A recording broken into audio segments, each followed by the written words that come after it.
আরও জানিয়ে দিব, চিকিৎসা সহায়তায় আগ্রহী ভারত সরকারকে চিঠি দিয়ে জানিয়েছে বলছে হাইকমিশনার।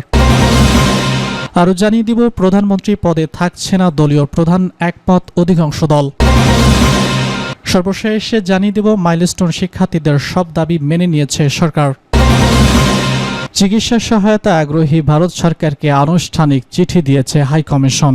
মাইলস্টোন স্কুলে বিমান দুর্ঘটনায় হতাহতের চিকিৎসা সহায়তা দিতে আগ্রহের কথা জানিয়ে সরকারকে আনুষ্ঠানিক চিঠি দিয়েছে ভারত। মঙ্গলবার ঢাকাস্থ ভারতীয় হাইকমিশন এই তথ্য জানায়। হাইকমিশন বার্তায় বলা হয়, ভারতের প্রধানমন্ত্রী কর্তৃক মাইলস্টোন স্কুলে বিমান দুর্ঘটনায় শোক প্রকাশ করে এবং সম্ভাব্য সব ধরনের সহায়তা এবং সহযোগিতার প্রস্তাবের প্রেক্ষাপটে আজ ভারতীয় কমিশন আনুষ্ঠানিকভাবে বাংলাদেশ সরকারকে চিঠি দিয়ে অনুরোধ জানিয়েছে। চিঠিতে দুর্ভাগ্যজনক এই ঘটনায় হতাহতের চিকিৎসা সেবার সহায়তার প্রয়োজন হলে তা জানতে বলা হয়েছে। এক্ষেত্রে ভারতীয় হাইকমিশন সম্ভাব্য সব ধরনের সহযোগিতা প্রদান করবে বলে চিঠিতে উল্লেখ করা হয়েছে। প্রধানমন্ত্রী পদে থাকতে পারছে না দলীয় প্রধান, একমত অধিকাংশ দল। দলীয় প্রধান প্রধানমন্ত্রী পদে থাকতে পারছে না এমন প্রস্তাবে অধিকাংশ রাজনৈতিক দল একমত হয়েছে বলে জানিয়েছেন জাতীয় ঐক্যমত্য কমিশনের সভাপতি অধ্যাপক আলী রিয়াজ। মঙ্গলবার রাজধানীর ফরেন সার্ভিস একাডেমিতে রাজনৈতিক দলগুলোর সঙ্গে দ্বিতীয় ধাপের সংলাপের 17তম দিনের আলোচনার শুরুতে তিনি এসব কথা জানান।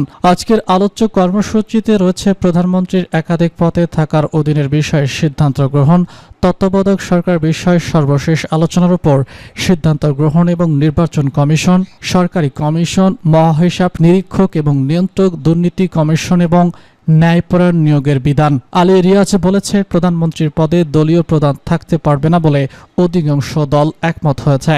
কিছু দল এ বিষয়ে ভিন্ন মত বক্তব্য করেছে। এই সমস্ত দল ও জোট জাতীয় সনদে নোট অফ ডিটেন্স দিতে পারবেন। একজন ব্যক্তি একই সঙ্গে প্রধানমন্ত্রী, সংসদ নেতা এবং দলীয় প্রধান এই তিন গুরুত্বপূর্ণ পদে থাকা বা না থাকা নিয়ে জাতীয় ঐক্যমত্য কমিশনের সঙ্গে রাজনৈতিক দলগুলোর সঙ্গে একাধিক দিন আলোচনা হয়েছে। সেখানে বিএনপি ও সমমনা দল, এলপিডি, লেবার পার্টি, এনডিএম, 12 দলীয় জোট, জাতীয়তাবাদী সমমনা জোট এবং আমজনতার দল একই বক্তব্যকে দলীয় প্রধান প্রধানমন্ত্রী ও সংসদ নেতা করার পক্ষে মত দিয়েছে।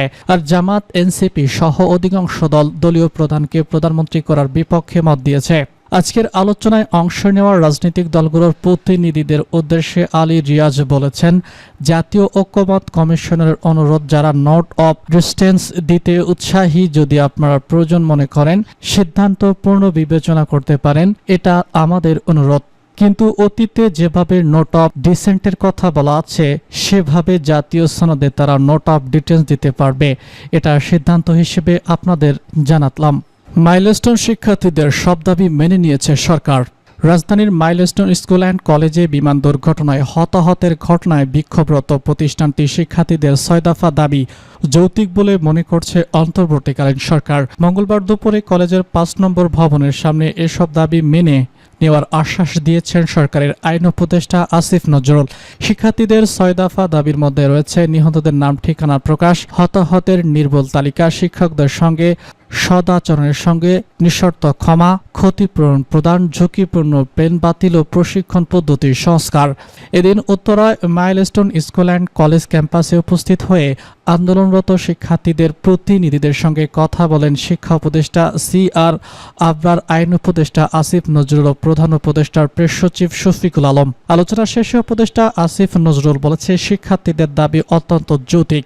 সরকারের পক্ষ থেকে আশ্বাস দিচ্ছি, আমরা প্রতিটা দাবি পূরণ করব, বিশ্বাস রাখুন। তিনি আরো বলেছেন, মাইলস্টোন স্কুলে একটি তথ্য কেন্দ্র প্রতিষ্ঠা করা হয়েছে। এতে নিহত ও আহতদের তথ্য থাকছে। কেউ নিখোঁজ হলে সেই তথ্য থাকছে। সেখান থেকে তথ্য নিয়মিত হালনাগাদ করা হচ্ছে। নিহত আহত পরিবারের ক্ষতিপূরণ, পুনর্বাসন এবং ট্রমা ম্যানেজমেন্ট সাপোর্টের ব্যবস্থা করা হচ্ছে।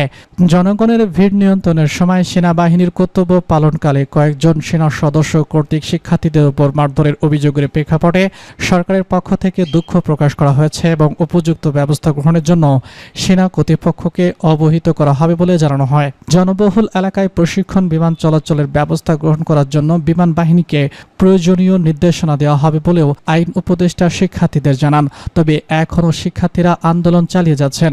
শিক্ষা উপদেষ্টা CR আবরার শিক্ষার্থীদের বলেছেন, আগামী 24শে জুলাই অনুষ্ঠিতব্য CRH পরীক্ষার তারিখ নিয়মিত পরীক্ষা শেষে ঘোষণা করা হবে।